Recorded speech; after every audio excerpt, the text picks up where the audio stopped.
Okay, so welcome everyone. Good morning. We're super excited to have you. We're gonna kickstart it. Today's workshop. So hopefully everyone is here to learn how to land your first 50 customers with a go-to-market playbook powered by AI, which we're gonna do a live demo on how to use AI to build pipeline. So my name is Daniel. This is Christian, my co-founder. Our company is called the Revenue Coaches, and we work with startups helping them grow revenue. So before, we're basically gonna dive right into it. And 90% of startups, they have a lot of great ideas, but they never make it. They never become that unicorn company that everyone is aiming to become. So a lot of them fail. But there's a couple of signals that kind of set you apart. And one of the things we found, once you get to 50 customers, you typically is then where you start kind of locking down your ICP, like the ideal customer profile. Who are you for? Who are you targeting? And you kind of start also getting a good understanding on your pricing, as well as your positioning. What's your market positioning? What's the value you're telling to your clients? And also, we'll talk a little bit about founder-led growth. This is kind of where you as the founder are leading all the growth. When you start seeing 20 to 40% of deals coming into the pipeline, not from you as a founder, that's also an early good signal that you're really onto something in terms of growing your business. And typically these signals will also indicate now it's time for you to really start kind of pouring money from the marketing side and looking at hiring people into your business.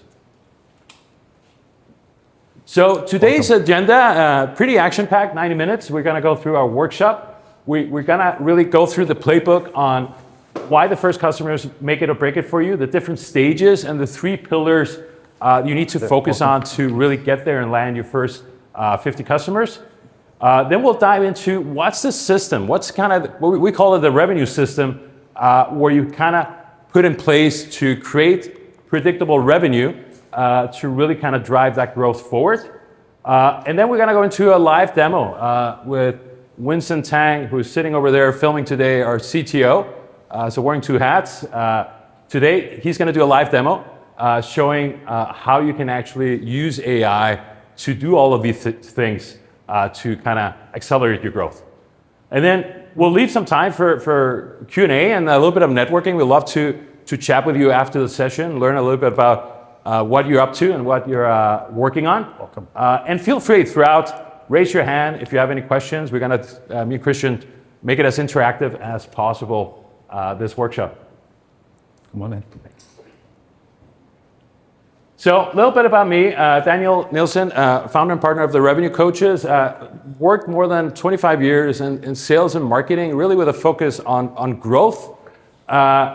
Influenced more than $1 billion in revenue, go-to-market leadership, worked for American companies such as Realtor.com, Australian company called Social Suite, local company, they actually have an office right across here the street, nonprofit called Shareable Impact, fintech companies, retail, even salon services. And basically my focus has been leading in revenue and growing marketing teams across different continents and working very closely with Christian and a couple of different companies. And that's kind of how the Revenue Coaches came about a while ago. Well, hey everyone, I'm Christian.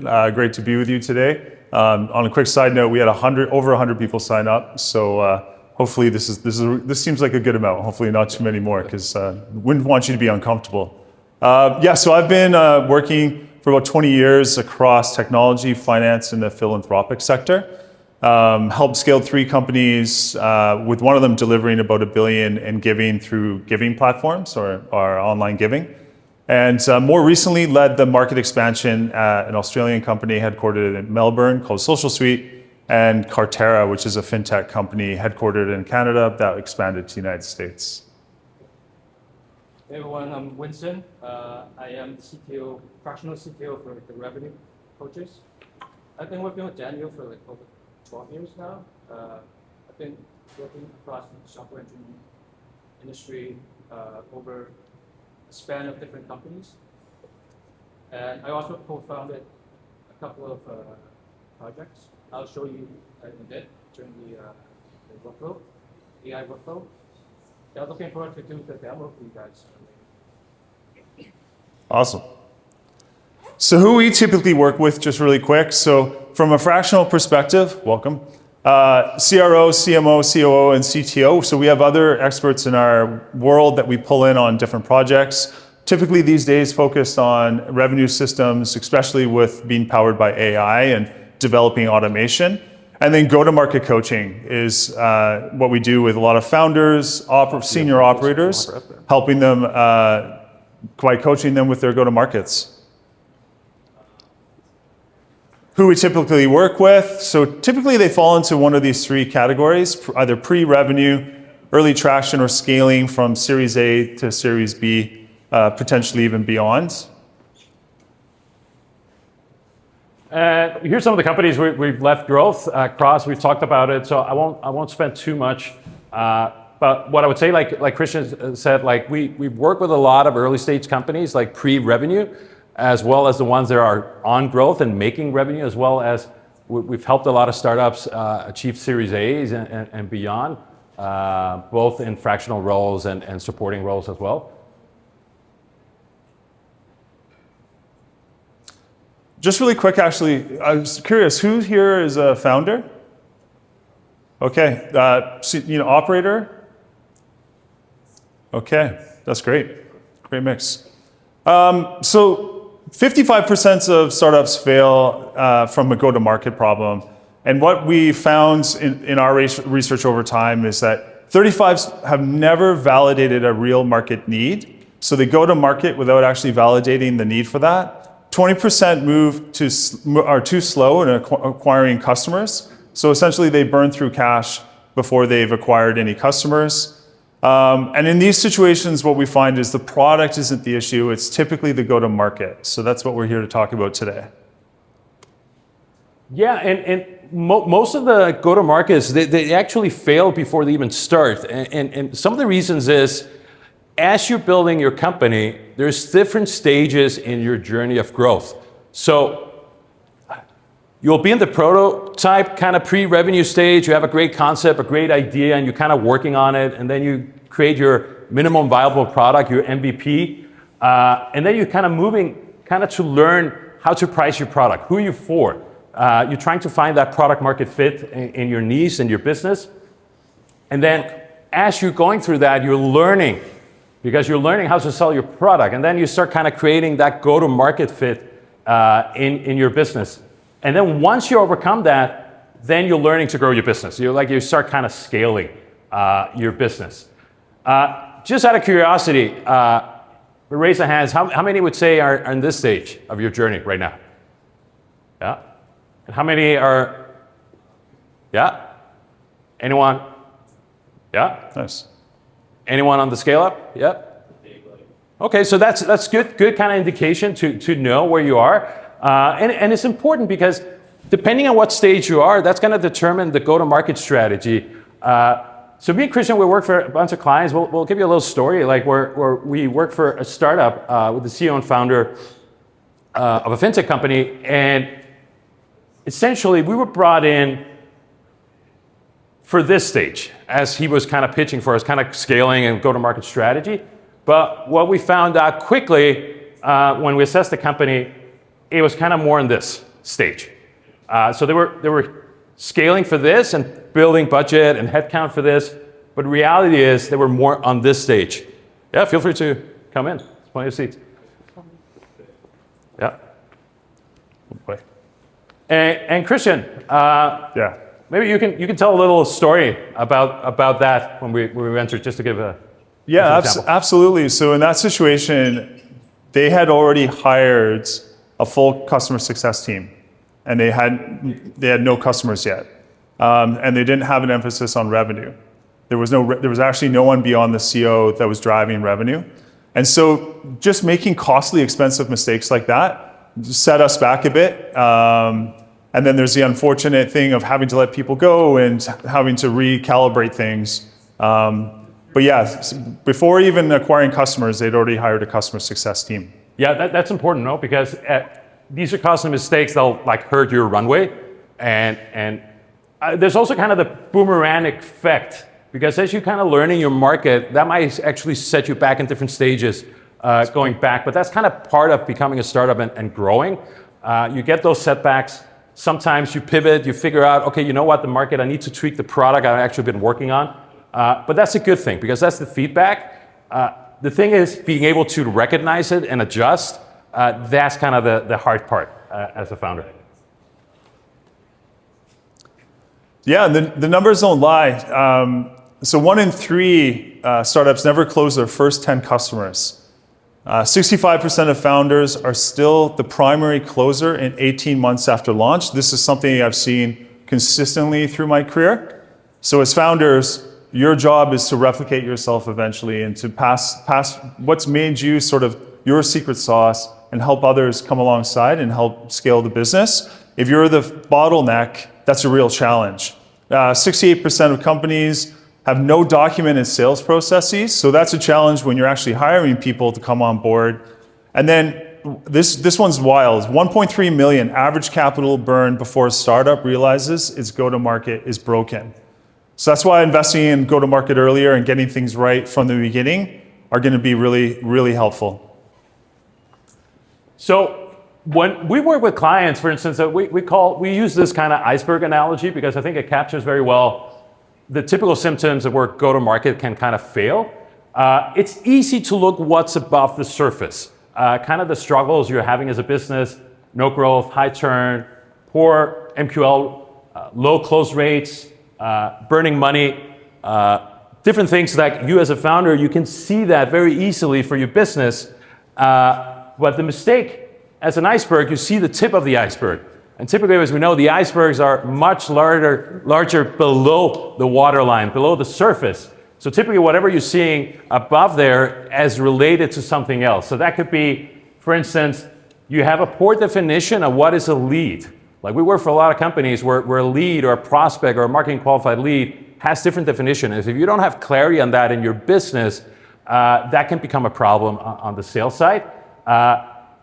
Zombie pipeline, this is a great one. No, we've come across, I love this one because that essentially shows you your pipeline looks big. There's a lot of opportunity there and you're getting investors. If you have a board, they're getting excited about it, but there's no movement. They're dead deals. And sometimes that's actually hurting you. And it's hard because I know it to remove these stalled opportunities from your pipeline, but sometimes it's the best thing you can do. Rip off the bandage. If they're not moving, they keep saying we're not interested. Guess what? They're probably never going to convert. You're better off and really focus on the ones that are actually ready to move forward.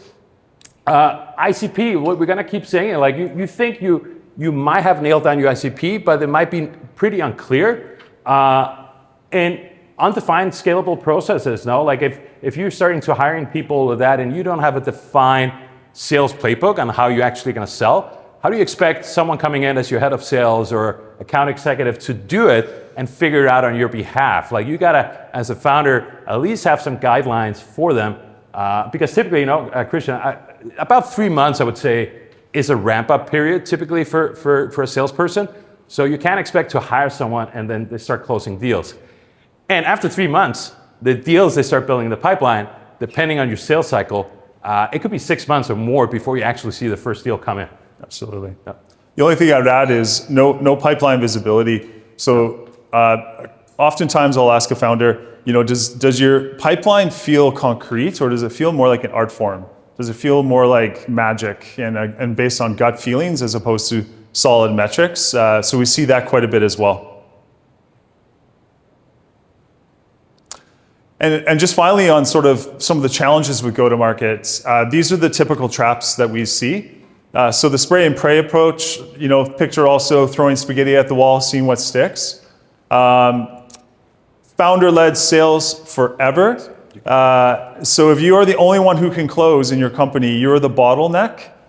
And we see this all the time. And where sales teams, they churn through people because the founder isn't delegating or isn't bringing people alongside and helping teaching them what makes that company special and what makes their ability to close special. Was there a question? Sorry, I thought I heard something. No? Everyone is a customer. So without a crisp, solid ICP, your messaging is going to be vague, your pricing is going to be all over the place, and your cost of acquisition is going to balloon. So it's really important to understand who are you targeting. We see this all the time as well. Tools first, systems last. So buying all the latest tools, maybe even a super powerful CRM, but not having the fundamentals in place before adopting those tools. And vanity metrics over pipeline math. So it's really easy to get excited about social media likes and your social media reach, or maybe even the founder's social media reach. But when it comes to metrics, not focusing on revenue-based metrics can get yourself into trouble. Yeah, and bringing or hiring won't necessarily solve your problems. We've seen this again and again, thinking I'm going to bring more people. And this is very natural because you as a founder, you get investment and you're excited about that. And then you want to show more momentum. You want to hire people. You want to kind of throwing it in marketing. But sometimes this can be a big mistake because if you haven't solved all of these issues, no hire essentially will help you solve for you can't solve for. So what you need to first, before you even think about hiring any single individual, is you need a repeatable revenue system to scale. So that's exactly what we're going to cover today. So we're going to go over 3 core pillars. We're going to talk about ideal customer profile. We're going to talk about multi-channel outreach. And then we're going to talk about building a repeatable sales process in motion. And then after that, we're going to go into a live demo using AI to do some of these things. So know who you're for and nail your ICP. This becomes important. You got to know who is your buyer. You have all the firmographics, like industry size, tech stack, demographic data like age, income, all of those things. But the most important thing is who feels the pain, because who is actually gonna get excited about the service or product you're selling and understand their pain. So the more you understand your customer and their pain points, the better you can speak to them when you're selling to them. Because the worst thing you can do is tell about what your product does, the features. No one is going to wake up one morning and say, I need to buy this tool or this SaaS product or this AI tool. Sorry, no one cares. But they have an issue, a problem.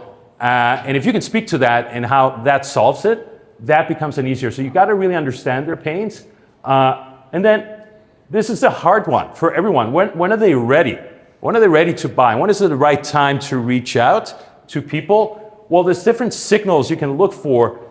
This could be like if you were looking for B2B, a company who just got new funding or just raised some money, it's typically a good indicator they're looking now to the next stage of their journey and they're ready to get a new tech stack. New hires is always also a great indication because that means growth in a company. It also means if you target those people of the new hires, they're more motivated to actually do an impact. So they're really motivated at that time to come in.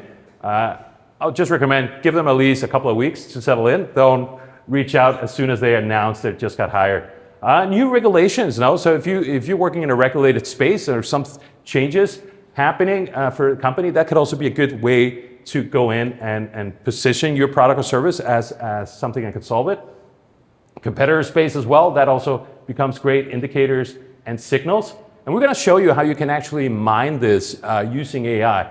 And I want to just remind everyone what we're going to show later and demo. Everyone gets this AI revenue toolkit. So stick around till the end because we're going to put on the QR code and then you can kind of download all the files there.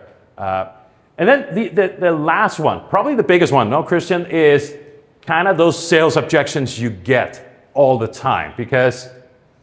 But what you got to look at, what is the cost to wait?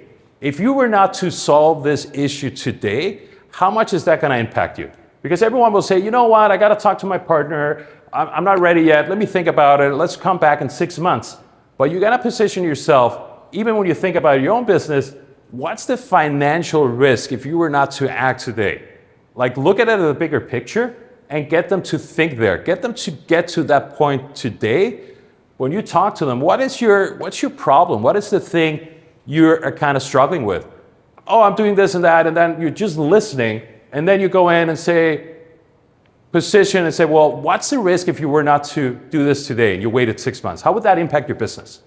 And at that point, they come so deep into the issue that your positioning at the end is going to be much easier. And it's going to be harder for them to say, you know what, I'm going to wait the 6 months, but you just told me that that would be a risk for your business. Also, that the cost to wait is an important one, because that's a big one on the sales side. Yeah, and when we talk about outreach, it's about meeting them where they're hurting. And so some of the things that you can do are trigger-based outreach. So is there a real-world event that you could use and leverage to connect with them? Daniel mentioned earlier funding. That could be funding for a startup, or if it's a nonprofit, that could be a new grant. It could be a new CEO. Why is that relevant? Or people in new roles? It's because when people are in new roles, they're more likely to make changes with products. They're more likely to adopt new technologies. Whereas if they've been in a role 5, 10, 15 years, we find the data shows that people in those situations are less likely to adopt new things. Or a new compliance rule and how maybe you can help, or how your product maybe solves some problems with regards to that. Focusing on the voice of the customer language. So using their words, and you can do this by pulling data, and we're going to show later, directly from reviews or community forums or review websites. And so you're using their language, their pain points that others are dealing with in those types of roles, and not necessarily just the language of your products. One to few, not one to all. A common strategy, particularly in the United States, because they don't have the same type of email laws that we do in Canada, but is buying lists, tens of thousands of people, and then just blasting them. It's more effective to do tailored messages than just blasting lists, and it's going to save your IP address, or not your IP address, but your domain from getting in trouble. Develop content that speaks directly to their pain points. So again, talking to them through the voice of the customer. And when you're targeting them, even before you do maybe your email outreach, if you're getting content in front of them, it should feel natural almost that when they see your email, it's like, hey, I actually already know about this product. I know how it solves my pain points. Yeah, just to go back, Christian, I can't stress enough, and I've seen this, never buy a list. I know I don't expect anyone here in the room, but I've seen it. I've seen it because it's easier to go in and scrape and find people and just buy these lists, buy followers for your social media. It's hard work to grow your audience. That's just the truth. No, you're going to grow with content, which we're going to talk about. But if you buy these, it looks good on paper, big list, big newsletter you can send out, but no one is going to open it up because they're not engaged in your content. They don't know who you are. And then you become spammy. And I'm sure everyone here in the room are getting these every day, these spam emails or even text messages or robocalls, and you're like, who is this? So that's not a great strategy. Let's go to the next one. So meeting your buyers where they're at. And the reality is, I'm just out of curiosity, when was the last time here people are like, you Google something? Like, how many are using AI or social media to find information these days? Google's AI. True. And the thing is, we've seen with a typical rate, and when Google is AI, that's absolutely right. With Gemini, and what you see, the answer is right on top, and that's where people are going. But the true SEO, as we know it, is really shifted, though. People are really looking at searching and finding recommendations through AOE or GOE, and you got to have a strategy for this. No, you got to know, how do you show up? How do you do markups for the content you have on your site? How you create content that's actually speaking? So that we have go for it. Yeah, so generative engine optimization, and then we have, I'll have our CTO, if you want to just speak a little bit, let you kind of shine a little bit here. AEO is basically the answer engine optimization. Yeah. And GEO is the generative engine optimization. So if you have your SEO foundation all laid out with H1, H2 tags on your markups, with your web pages, you're pretty much 80% compliant with AEO and GEO. You just have to do a little bit more analysis on the markup side of things. So talk to your tech or talk to us about it at the end if you have more questions. And tailor your content. Think about how you search. You're looking for answers to questions. And also, if you create kind of content on your blog or stuff like that, it'll get picked up by these language models as well. But that's a great question. Let's go to the next one. No, and specifically from Gen Z and millennials, the way they're discovering products is really changing. A lot is happening actually on Instagram and TikTok and YouTube, but Instagram and TikTok really up there these days, where people are searching for product and services, and they're looking at these different recommendations. So the way people are discovery and kind of the early stage of awareness and discovery is really kind of shifted. And from social media, if you think about it, it's also interest media. People are like kind of doom scrolling and going in there and what's getting recommended in the algorithm. So you gotta position yourself there from a content perspective. There's no way around it. You gotta be on these channels. You can say, well, I'm targeting a CEO, I'm targeting a key decision maker, LinkedIn is the right space. True, but all of these people also are on these social media channels. More and more, like it's just there where you gotta be, and there's also a way to get your brand in there and talk about it. And then we talk about, well, social media is not working for me, is really hard, but again, Christian, it's like hard work. You gotta post daily, posting a couple times a week. It's just not enough to break that algorithm. If you post 3 times or 4 times a day, and I know it's a lot, but we're gonna show you how AI can also help you with that, that increases your chances of actually getting something viral. And the more you post, the more the algorithm is gonna learn about your, what you do and kind of start serving it to the right people. So when we talk about acquisition channels, at the beginning of this, in the lobby, I had a great conversation with someone who was saying they just started their business and they've got some traction from family and friends and referrals. And that's perfect. That's exactly where you want to be when you just start a business. If you have some seed funding or early investment, the portfolio companies that are within those other investor portcos are a great place to be. Hey, we're in the same portco family. I thought it'd be a great idea to connect. And you're going to find just naturally people wanting to help each other because they're also in the same position as you. Referrals is a great spot. So if you are lucky enough to have some investment, those investors can really open some doors for you. They can make significant referrals. Almost all the business at early stage startups that I've worked at, almost all of the initial traction came from investor referrals. Do not be afraid to ask for a referral. You can look up the investor network and see who they're connected to on LinkedIn. And if you see, oh, this company meets our ICP, ask for the referral. If they've invested in you, I guarantee you they're going to give you that referral. So don't be shy. Then you can start kind of, those first 2 are a great way to get some traction. And then you can start to layer in things like email, spending time in customer communities or water cool communities, which basically describes things like Reddit and other types of forums like Product Hunt. And then as you transition into more later stages, now you can talk to resellers and partners, third-party integrations that work together. We touched on this earlier, but making sure that you have highly optimized SEO, AEO, and GEO contents. Now you can get into some outbounds, SEM, and digital ads. One of the mistakes that we see with startups, early startups and founders, is they skip a lot of this and go straight to digital ads. Now that might be interesting if you're running some experiments and you're looking for some proof points and you want to test some things, do some A/B testing. But if that's going to be your strategy, it's really dangerous sometimes because you can burn through a lot of cash really quickly. Easy to burn through $1,000 a day or more just doing some light ads. So be really careful when getting into that space. Anything you want to add on that from a marketing? No, I think you kind of summed it up nicely. But I think it also, running campaigns, digital ads, the thing is, it makes you look busy too, as a business. No? Like you say, okay, well, let's run this webinar, let's do this.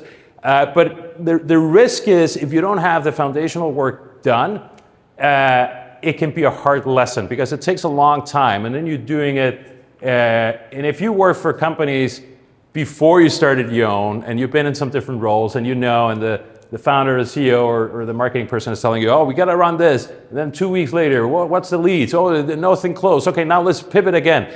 And you keep pivoting and you keep pivoting. And guess what? Your quarterly goal keeps getting pushed, your sales goals. And then at the end of the day, there's no revenue, no? And then it's easy to do the blame on marketing, sales, who's doing it. Waiting on this, if you're early stage company, is typically the best until you have kind of those early indications. Yes? Are there any differences you would see between like B2B and like D2C type? B2B, so I don't know if everyone heard, if there's differences between B2B and B2C? Yeah. Yeah, in terms of how you would do it? You want to add? Go for it. Yeah, so I would say there is, depending on how you want to run it. So for B2B, when you're targeting businesses, there's a different tactics. If you want to do more kind of tailored account-based marketing to target these accounts, if it's high enterprise accounts or mid-tier, small, medium businesses, if you're looking at direct-to-consumer, obviously it's going to be different. But what I would say, you might have more in LinkedIn for sure with B2B. Like I would put a lot of focus on LinkedIn. But social media, it's honestly, like I've heard a lot, I would say, well, Instagram, it's not really our target. But it truly is. Like social media, I would say works for both. Again, it's how you spin the content as well. It's gonna be very critical. But digital ads, I would say that's kind of your last thing that you kind of focus on from both perspectives. That was kind of and then content. Content is really how much you can really produce. That's how you're gonna get out. And then networking. That's, I think, why you're here at the Vancouver Startup. That's a great too. Get out, meet people, network. Like-minded people, because guess what? You never know. They know someone who knows someone, and that kind of opens another door. That's really how you grow at those early stages. Just on the subject of content, is anyone making content now for their business? Yeah. Great. Is anyone the face of that content or including themselves? Great, awesome. It's not easy. It can be, people can have phobias around that, like putting yourself out there. But it pays in dividends, and if we challenge a lot of our clients, create a piece of content a day, film it yourself, add value, make sure you're adding value to people that are viewing it. Do that for a year and you'd be just so surprised. You start going places and people are like, hey, I know you, right? They've seen you. Last night we were at the kickoff and a whole bunch of people were like, well, yeah. listen, we challenge ourselves because we know ourselves and we gotta do what we preach to others. And a lot of our clients last year saying, hey, well, doing all this on social media, I don't see your social media. I'm saying, you know what, we're gonna change that. And we committed, I think it was around Halloween or something, that's why I remember one trick or treat with my daughters. And I said, okay, we're gonna commit, Christian, to do one piece of content a day.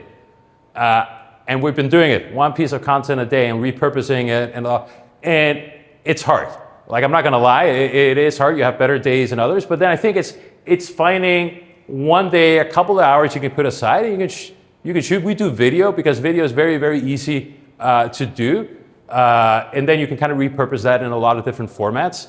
And you can incorporate that on your site and you can quickly see what seems to be resonating. Yeah, go ahead. I just wanted to add to that. One thing I've seen a lot of success with my clients is when you do really difficult to do, so batch doing it's great, but also the other thing I find helpful is scheduling it every single day at the exact same time. Yes. And not worrying about the quality. Yes. Some days are better than others.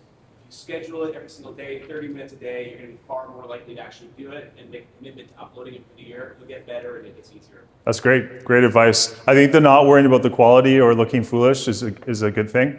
Like, you just put yourself out there, be vulnerable. Yeah, people respond. 100%. I think it's a great advice. Be scrappy. It's okay. It's not going to look great. Don't let the perfect pixel get in the way. Oh, my hair is not good and all that. You know what? Like, hopefully we have the QR code. We'll put it in the end. You can follow us and you can have a laugh on some of my videos. It's about kind of getting it out there and test. And I think scheduling, a lot of people ask me, when is the best time to get your content out?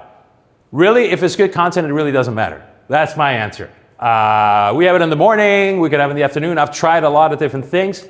Honestly, if you have a really good piece of content and people are willing to share it, that's how you go viral. Like, they start sharing it, Think about how many times are you sharing reels to your friends daily with a little arrow on Instagram.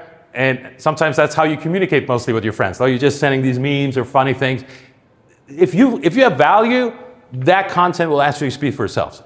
And don't be frightened, like you say, oh, I'm only getting 100 views, all that. Just keep going. Don't get discouraged. Like I know people who, like I met someone, a founder a year ago, and he runs his own PR agency, and he told me it took him a year and a half to get to about 50, 60,000 followers. But then he cracked the code, and now his main business is actually coming from Instagram and TikTok. So it's just pursuing. And you're gonna have days where you think, I'm just filming for myself, no? But then a lot of people don't like your content, but they're watching. So keep that in mind. Like we were at Science World and some people say, hey, I've watched your content. So, okay, wait, you're not engaging. But keep that in mind too. So you're getting yourself out there. Okay, so I think 3 ways AI has really changed the game, no? So 80% more, you can do faster research in terms of finding information. So me and Christian, we spent countless months researching over the years for pain points data on ICP, B2B or B2C. This can really be accelerated now if you know who you're going after. AI can be a tremendous help. And guess what? The more you do on this, the higher chances you're getting 5 times more higher reply rates because you're actually speaking to what their pain points are. So even cold email, I also get asked, does cold email work? Well, email is still the #1 channel, believe it or not, to generate revenue. And it's very inexpensive, but it's got to be good email. It's got to actually resonate. No founder here is wanting a long email and I hope this email finds you well, all this generic, delete. And if you get the LinkedIn outreach, how many of these connections are you getting every day? And you know the connection comes, and you know as soon as you accept, boom, the sale happened. No? And they have no clue about your business. Guess what? I tell them, I can help you, or let me know, but if you show value and you do it, you can actually sell without signing to sell. But you gotta really be in this area. And then the content output, like with AI now, 3.8, like you can be one person, but AI can augment this content. Don't be afraid of stealing hooks from competitors and ideas. Look what's viral and do a different spin on it. Don't sit there and necessarily have to reinvent the wheel. Take what's out there, and it's already working, and you put your own spin to it, and guess what? It'll get good. And as you grow and you get more comfortable, then you'll also get some really great ideas. Okay, so now we're gonna shift to pillar 3. So final pillar before we get into the AI demo. So building a repeatable revenue system. I'd really like to start with this quote. It's a great book by Patrick Lencioni, The 5 Dysfunctions of a Team. Anyone read that book or come across it? Yeah? It's not finance, it's not strategy, it's not technology. It's teamwork that remains the ultimate competitive advantage because it's both so powerful and so rare. And so why I like to have this up is because now that we're going to shift to talk a little bit more sales heavy, sales can't do it alone. It's a team effort. And the more people that are involved in the company, where the customer is at the center and more people are involved in that conversation. A good example could be a CTO that comes on a call to help close a call if it's an enterprise deal and there's another technical person on the call. So everyone actually is in sales, they just don't know it always. And actually, I would say everyone in this room is in sales. You may in university had to convince a professor about your idea. You may have to convince your boss. You may have to convince an investor. I'm sure everyone in this room has been on a date before and had to convince the person sitting across from them that you would like a second date. Yeah, no, and everyone thinks like sales marketing, you can't do it alone. Like I've been in a lot where product will say, well, this is for you, sales and marketing. The reality is everyone is gonna work together to make it happen. And the most important thing is having the same KPIs. Like the worst thing is you can treat teams as you grow and scale with different KPIs. Everything should be aligned to revenue. And if anything comes up through your quarterly goals, I like to call them, you have the big rocks you want to do, and then you have kind of your pebbles is kind of the little things you got to do to keep your business going. And then the sand. This is the stuff, the fire drills and things that get in the way. You can't focus too much on that. And the way to do it as a business owner is this actually going to drive revenue? And the answer is no, it's probably not as urgent to focus on. So marketing, really on the operational side, customer success and enablement sales, no? Figuring out can you have scripts? Do you know how to create a sales book that kind of works? But look at that as from a unison, like a combined team, revenue team kind of working hand in hand together. And when we talk about revenue efficiency, like this pyramid, because it's built from the bottom up. And if we look at the bottom, so we have our fundamentals, and we've already talked about some of these things. So we have the ICP, we have personas and products, sales methodology and processes. So that's internal alignment on how you're using those. You don't always need fancy tools to get started right away. You can use a really good spreadsheet to be your first CRM. It's tempting to get HubSpot, but then that can sometimes become a bit of a distraction, even though they offer it for free for early stage startups, because now you're taking courses on that and learning how to manage that effectively.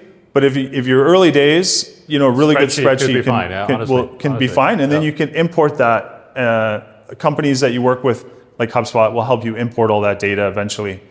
Adoption. So are you doing pipeline reporting internally? Do you have a pipeline review process? Is there some one-on-one sales coaching going? So if you're the founder and you've hired a salesperson, are you helping them by doing sales coaching? Inviting them maybe to your calls so they can sit in and learn some stuff. We often see a founder hire a salesperson and they're like, I've solved it, and then there's no sales and they can't figure out why. So thinking about adoption is a really good idea.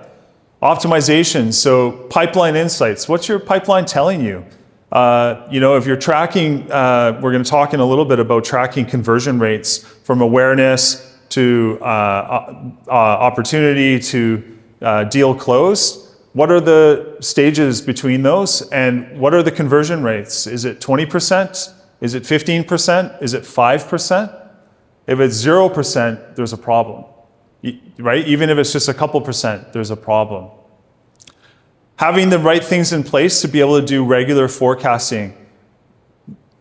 Predictable revenue can be predictable. It does not have to be an art form. It can actually be a little bit of both. Science, and then a little bit of gut feeling based on your interactions with people and knowing if you think they're going to close or not. Once you have all these in place, now we can really start talking about AI-driven forecasting, automated signal-based selling, AI-driven conversation intelligence. And we're going to go over some of those AI tools in just a moment. Yeah, and I think everyone knows kind of the funnel here, kind of the typical way of things have been done for a long time, where marketing is filling kind of the top of the awareness, customers kind of exit at the bottom. So you're really working on creating that awareness, creating the interest, consideration, purchase, and so on. But it's hard because it feels like you gotta start over every single quarter or every day you're working up on that top. And there's a better way to do this where you actually start kind of working all together. I know, Christian, you have a couple of examples here we're gonna take a look at. Yeah, so shifting away from that more traditional, classic way of doing sales with just a funnel, a basic funnel, and shifting to a flywheel model is going to really help your organization. And so what happens here is the customer becomes the center of everything. So it's a shared responsibility between marketing, products, service, our operations, sales, and engineering. When revenue, for example, when the revenue goals are shared between all the different departments, that's when you can really see some magic happening. If it's just dependent on sales and maybe even marketing, just those two, and there's no accountability for engineering, product, or service, if you're in those other departments, what's the incentive for you to focus on the customer? You may go off and build things in engineering or products that you think the customer wants, but the client success team and the sales team has some really great, fantastic data that they can share with you that's going to help with your churn issues and help with retention. So the customer should always be at the center, and where possible, revenue metrics should be shared. And really, this is a model, I really like this one, the bow tie model that we use. Essentially, these are kind of looking at all the different stages, from awareness, education, selections, the commit, and then beyond once you become a client and kind of become a loyal customer. A lot of new founders, so you've been spending a lot of time, but as you grow, the goal for your business isn't the customers. No? So there's a lot of goal here to be made, because that's how you're going to grow really your referral network, your business. It can get easy to always focus on the new client, and you forget your existing paying subscriptions or clients. But this is your goal. This is where you want to keep growing your business. And these becomes your advocates, case studies, great content can be made here. And for each of these different stages, when you think about conversion, there's a conversion stage for each of these stages. So there's micro conversions when you go from a lead to a marketing qualified lead to a sales qualified lead, sales accepted lead. There's all these different micro conversions also on all of these stages. And that's where it becomes important once you start kind of nailing down, to Christian's point, is if you start understanding all the different stages and conversions and you're tracking it and you see where's the drop off, you can see where you need to focus your business. Where's the opportunity stalling? Like, how long is it taking you to get to this deal? What's happening? And then you can kind of become a little bit more laser focused, no, Christian? Absolutely. On where you want to go. So as a founder and you're thinking about sales and building out your sales teams, as you convert during the different stages, you can start to understand, okay, over the last 12 months, we had 100 conversations, and 20 of those converted to the next stage, 20 of those converted to the next stage. And so now you start to understand next year how many conversations you need to have in the top of the funnel. Maybe you need to 3x that because you have higher revenue goals now. So that's where it starts to become predictable. And then from a diagnosing problem, again, with your founder hat on, if you're looking at this globally, let's say your sales team is closing deals and it's awesome, and then they get to the onboarding and adoption, and that's where they're handed off to CS or sometimes even a technical person. And then they're not adopting the products. So you're able to start to diagnose what's going on here. Why are they dropping off at adoption, or why can't we get them to expand and then they churn? So it's a really great sort of global lens to look at your business as a whole and start to diagnose and start to know where to throw maybe some more fire on the fuel, or fuel on the fire. Okay, so enough theory. We're going to dive into some live demo now, led by Winston. Yeah, we'll get him over. Looks like over here. And really, while he gets ready to set up here, these are the 6 artifacts we're going to go through and kind of build live for you. Essentially, ICP, voice of customer, how to create a prospect list based on research, creating valuable content, and even a content calendar. And we're even going to show you how you can distribute it as well. And we're going to use a company we work for just to make it much easier. Social Suite, Australian-based company based in Melbourne that me and Christian helped go into the North American market. And it's an impact measurement for nonprofits, as well as ESG reporting, environmental, social governance software. And we were basically kind of working on launching them in. And their industry is SaaS, nonprofit tech, buyers, M&E directors, mid-markets, 5 million around organizations. Some of the competitors, Salesforce, NPS, SOPAC, Montera. And triggers, similar, like when a nonprofit gets a grant, it means they get money and they're more motivated to receive. And then technology for impact. So we're gonna have Winston now do the demo here. All right.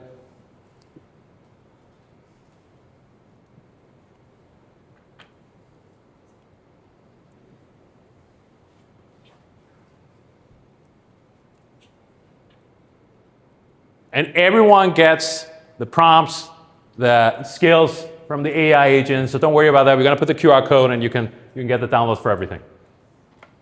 So just show of hands, how many people are actually using chat nowadays to do prompts? Everybody, right? How many are actually using Claude desktop? Co-work? Okay, it just came out, it's great. All right. Now, today I'm just going to focus on Gemini because Gemini has a really big context window and it's actually grounded with Google search. So if you do any like live search, it actually uses Google search better. You can use Claude AI or ChatGPT or Perplexity, but you do need to have the pay plans. So you gotta at least get the pro plans for Claude in order to do your prompt properly. So I have 6 stacks here, or 6 different prompts, and they all stack together. So you gotta do this in order. What's good about you doing this in Gemini is that you can actually retain all the historical chat, based on your previous prompt. We have the ICP prompt, ping points, prospecting and prospect research, cold email, and content calendar. So let's start off with the ICP prompt. You're saying, well, prompts are prompts, right? You can invent prompts, but in order to structure a prompt properly, you gotta actually be intentional what you want. So in this case, I have to have a persona for this particular prompt. So I'm actually telling the chat, the agent, to be a go-to-market strategist, like for the company below. Produce a structured ideal customer profile as ICP. And based on these 5 different sections, company profile, primary buyer, trigger events, cost of inaction and qualification framework, you just have to make sure you follow those rules. And then as Daniel used as an example for social suite, we have all these attributes for you got to have these inputs for the prompt to actually process. So he mentioned all these, right? These different attributes. And then last but not least, we got to be very specific in this rule, right? You got to tell the chat to be using a quote bio language where possible and output as a markdown. Or it could be a document or whatever it is. So essentially when you copy and paste this into Gemini, again, I'm using the Plus plan, which is not even Pro. It's free. Like if you have the storage or whatever, they give you Plus. And the context window is pretty big. So again, you can see on the left here, you have the company profile, right? Based on this ICP attributes you specified, it actually goes out and do some research for this company.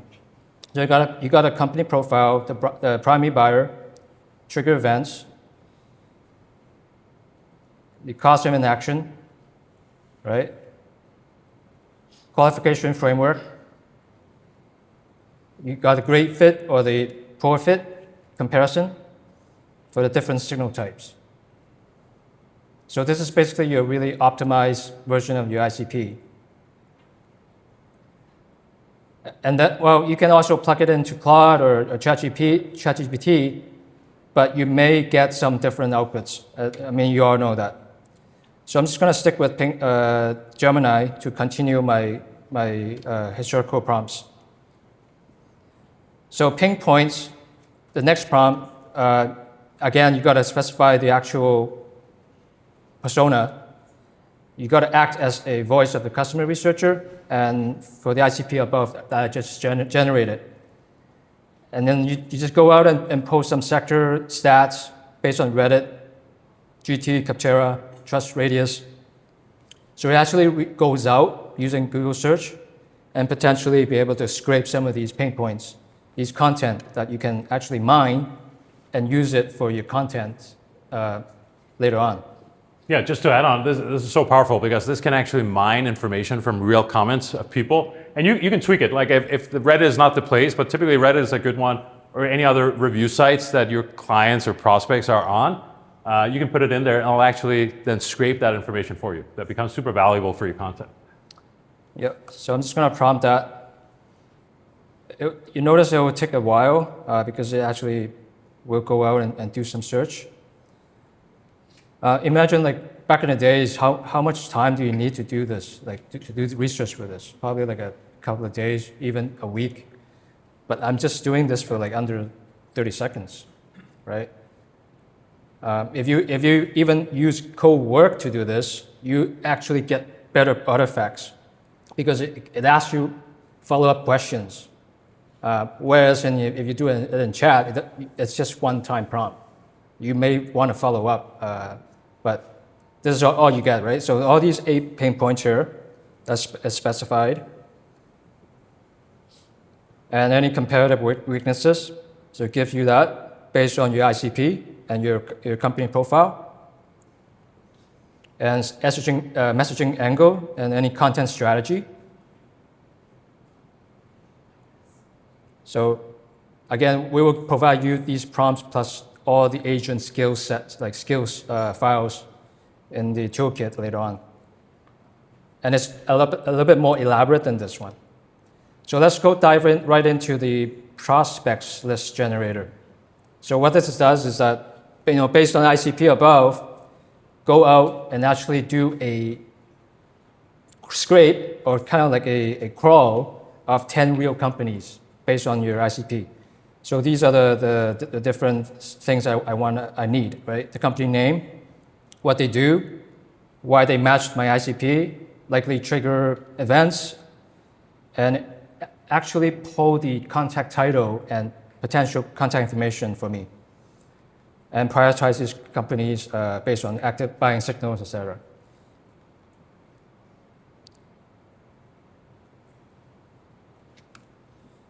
So SAM chat window, make sure you stack the prompts. And it goes out and gives you the 10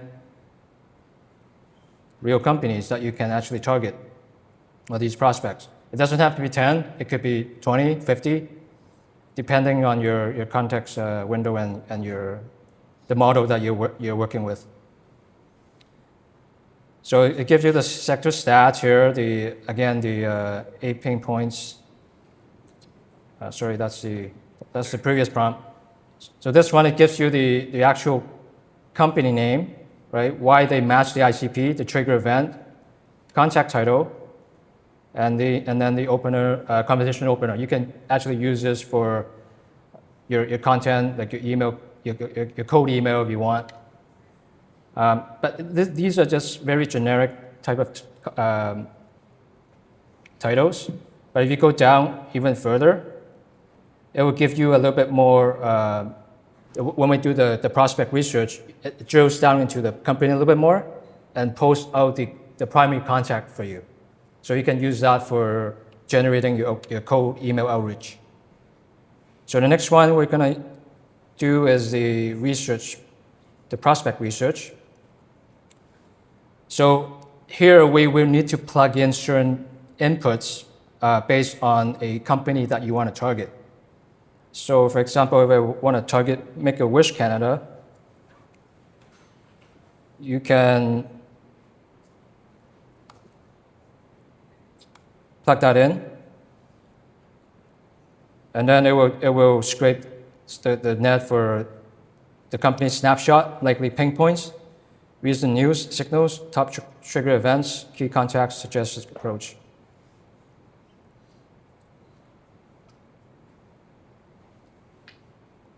So this is essentially a way, now you get even deeper on the company that it's selected, and then you start getting into information, key decision makers that you're gonna reach out, and you can keep going deeper and deeper, no? Like on the different key decision makers you wanna target. Yep. And it gives you a lot of rich information you can use in your outreach. So it comes back with this company snapshot, the likely pain points, recent news signals, like it even posted the most recent one from April this month. So it gives you all the headlines, right? Any top trigger events, like even gives you the key contacts for this company. And then suggest the approach. So Next one, we're just gonna dive right into generate the cold email. I'm just flying through all these prompts. This is just an appetizer because I guess you guys already know how to prompt properly, but the most important thing is to use the right prompts. So here, I'm just gonna go through Dan Nielsen. Interesting.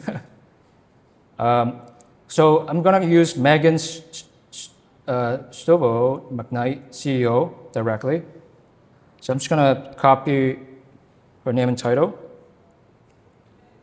and put it into the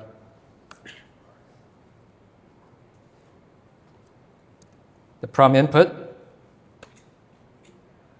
And this one is Make-A-Wish Canada, so you make sure you have the correct company name.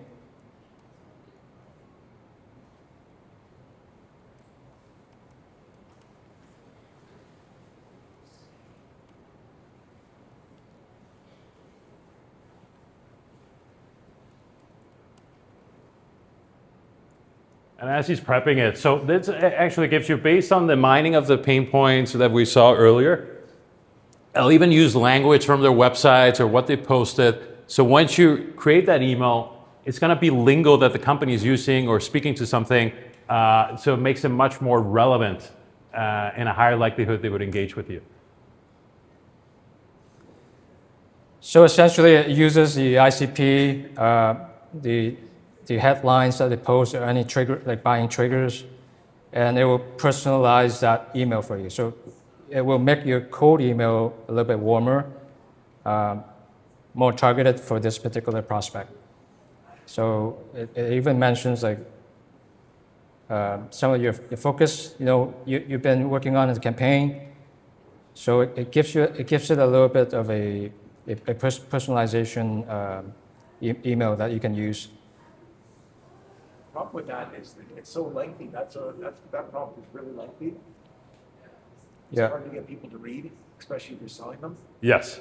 But that's, again, and we're going to talk about that right after. You can't just take, my recommendation is, you can obviously take it and copy and paste it, but you got to tweak this. Yes. In terms of the length, this is essentially meant to give you insights and give you your draft. So look at this as your draft, and then you kind of make it your own style. The good thing about AI too, it learns from you. So you can even learn your voice and tone. The more you kind of adding and saying this is the final result, it can adjust. But never, in my opinion, never take what AI gives you as the final and just get it out of the world. As you spend a little time, but it gives you a good outline, so at least you don't start on a blank slate to do it. But yeah, I agree.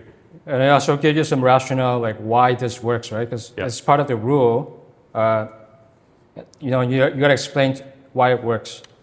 And this is something that you can give to your salesperson or even yourself to kind of do a more in-depth analysis, or maybe change the tone a little bit for it, right? Based on your own needs. So now that we have the email generated, we can go ahead and create an entire content calendar for 7 days of content for you. So just based on this, again, we stack this properly. We've got to stack all these 6 prompts. And this is the last prompt. It actually utilizes all your pain points, all your prospect research, and with also the content that you generated for the email. So all you do is just copy and paste this prompt, and it will generate 1 or 2 pain points based on, again, the different spreadsheet trap that we specify in the previous prompts, all the pain points, and 2 posts per platform: LinkedIn, X, Facebook, Instagram, TikTok. That's the ones that we're going to use.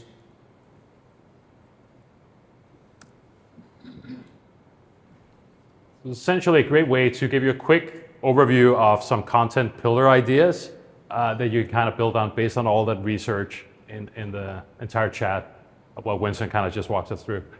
Yeah. So day 1, right? So you got the LinkedIn, X, Facebook, Instagram, and it gives you post 1, post 2, different copies, potential CTAs. Again, you have to go in and mod this based on your own needs. You have day 2, day 3, day 4, all the way to day 7, and for different platforms. So doing this is very manual. And once you close these chat tabs, it's pretty much It's done. gone, Right? whatever, The yeah. session's gone. And how do you share this? Well, you usually just copy and paste, ask it to export it out to a Word doc or whatever. Well, that's where you can actually use Cloud Code. I'm not going to do a demo in Cloud Code, the Cloud Cowork, because each prompt actually takes about 20 minutes for me to actually output a good artifact. But we will provide you all the agent skills. So we have one for each of the prompts that we already went through. Yeah. But let's say you have ICP Builder, it has an agent skill for that. And it gives you all the framework and the structure and the output format for you to actually get the agent to output it. And all you do is just add the entire skill folder, agent skills, into the Cowork space.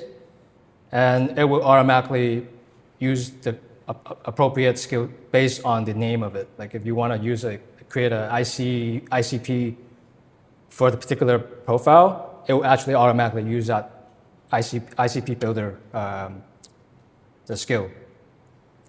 You will need a pay plan for this. You can't use the free version. So you gotta pay, I think $28 Canadian, $20 US. It's worth it though. So some of the artifacts it generates, like the ICP GTM here,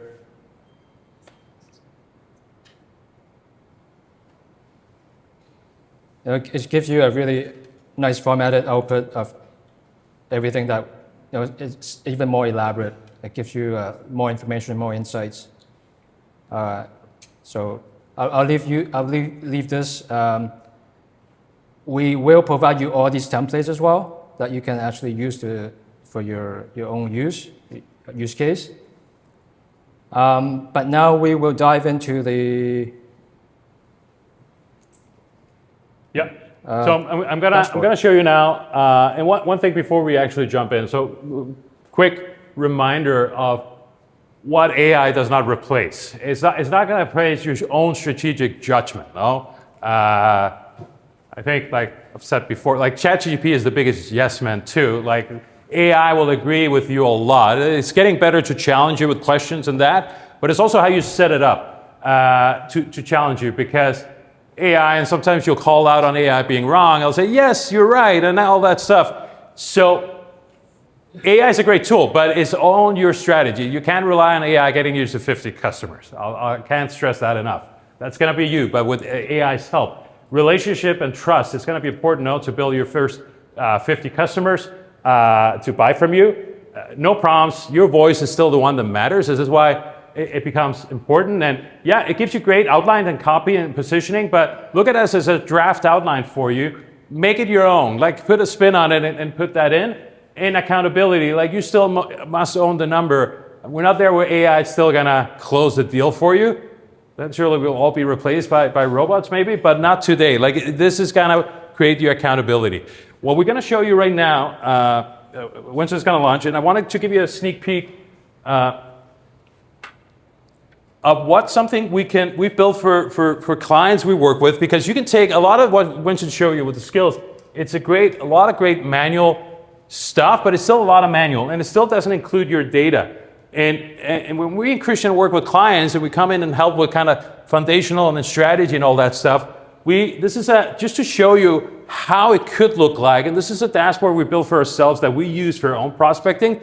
But basically, you can go in, and in this is fully automated. This is where you can integrate your own data into the system, and you can basically create the ICP here for yourself. So we've basically created one here. Again, we use the example of Social Suite, and it'll have all the information here in terms of buyer personas, firmographics, etc. It gets augmented by AI, where you get generated insights, what resonates, messaging, how you can position yourself to win. You can potentially, if you're running campaigns, you can track your leads here. You can get visibility on your pipeline. But the most important thing here, you remember we talked about mining Reddit. So this actually does it all automatically for you here in one place and say, okay, well, I want to do Reddit. I also want to do Hacker News. And I could say, you know what, I'm going to look for pricing. Like, what are they talking about pricing out there in terms of my competitors? And then I'll run, and it'll then just kind of pull real-time actually quotes. And if I look at here, original, these are actual quotes of people saying and talking about on Reddit. So I'll actually pull this information into you. And what you can then do is fully automated. You can now go in and generate content. So I can click here and say, oh, I'm going to create a LinkedIn or a blog post. And it'll actually then generate the piece of content. And then I can then go in and essentially choose the format and do LinkedIn, Instagram, all the different channels, TikTok, etc. And I can now start kind of creating a whole content calendar where you can basically run and schedule it. And I can create social scheduling. We have a tool here that's also integrated. It's called Social Scoot, which Winston actually developed. And you can actually schedule and deploy it all from one place. Or you can connect HubSpot, Salesforce, MailChimp, whatever tool. I think this is a great way of kind of unifying it, but I think it's important to Christian's point is when he showed the pyramid, this is the last stage, This is the last stage. You got to do all the other stuff there in the middle, and then you get to an end state where you can kind of unify it and really augment AI and automate it with your own data. That's where AI really becomes powerful, but there's a little, in terms of wave, we just wanted to give you a sneak peek on how it actually looks like. But it's different from clients and clients, Christian, that we work with, how kind of that end stage ends up becoming. That tool works well for us, but it may not be the tool for you. There might be other solutions out there that might be a better fit. And I think that's important, like automating your own data against AI. That's really right. where we're kind of. That's the ultimate goal. That's the top of the revenue efficiency pyramid. Yeah. And that's it. Yeah, I think that's it. Thanks everyone for being here. Before you leave, here's the QR code. So here's the QR code for you to scan, download. You get the toolkit of everything Winston has kind of walked you through. Make sure you take a picture of it. Everyone here as well, we want to offer, you'll get that in the email as well, a complimentary half an hour with me and Christian if you want. It's completely up to you, but we'll be more than happy to talk in person or over Zoom with you and give a little bit of a strategy, and we'd love to hear what you're up to. Feel free to take advantage.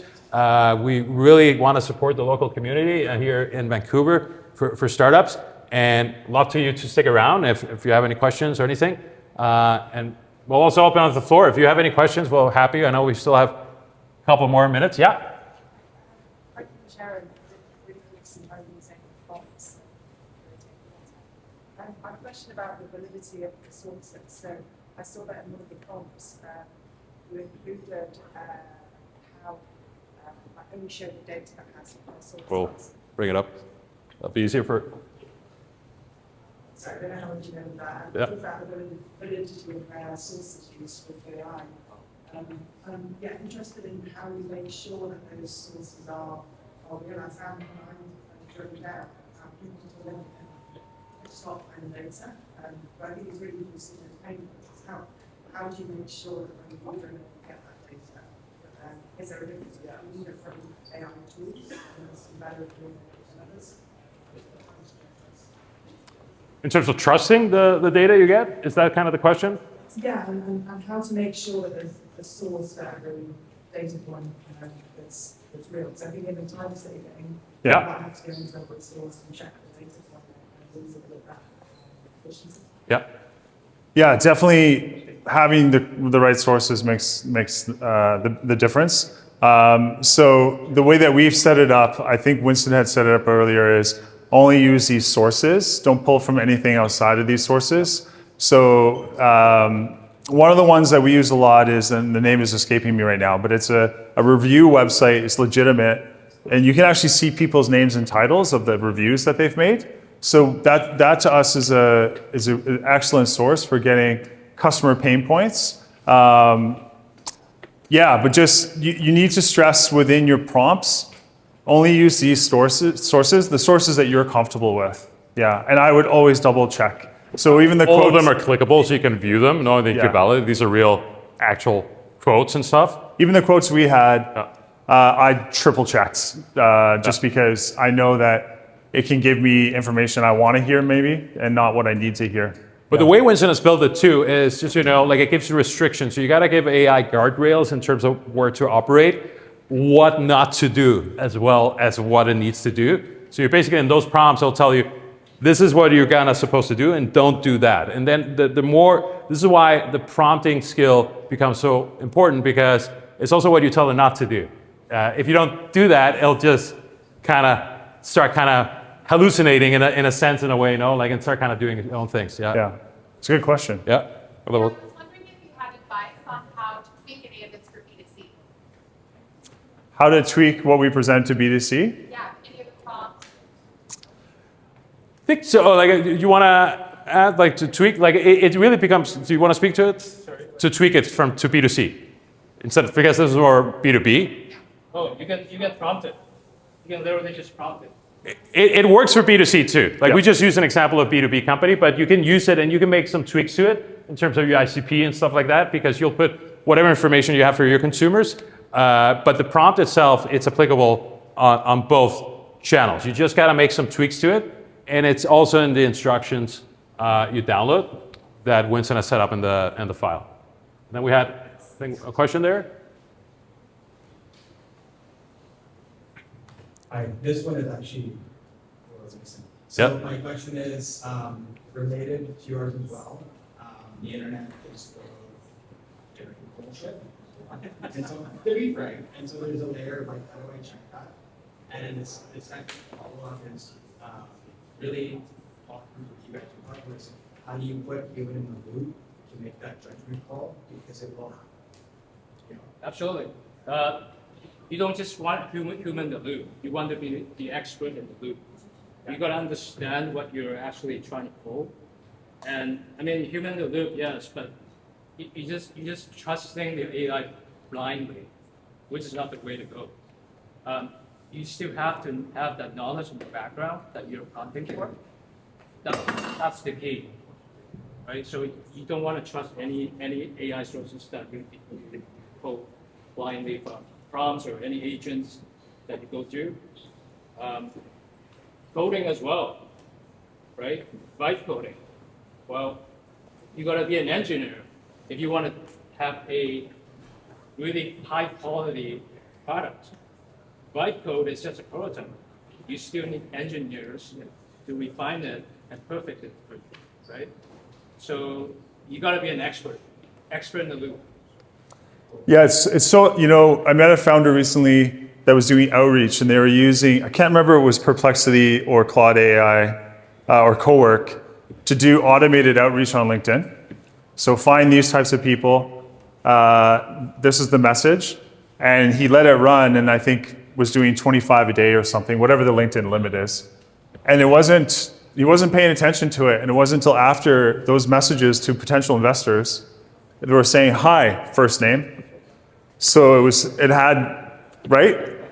And you've ruined that relationship because that person is going to go, okay, I'm not going to give you my time because you didn't take the time to make sure that what you were doing was accurate, right? And I mean, I've received lots of emails like that over the years. Hi, first name, and yeah, so the human element is so important.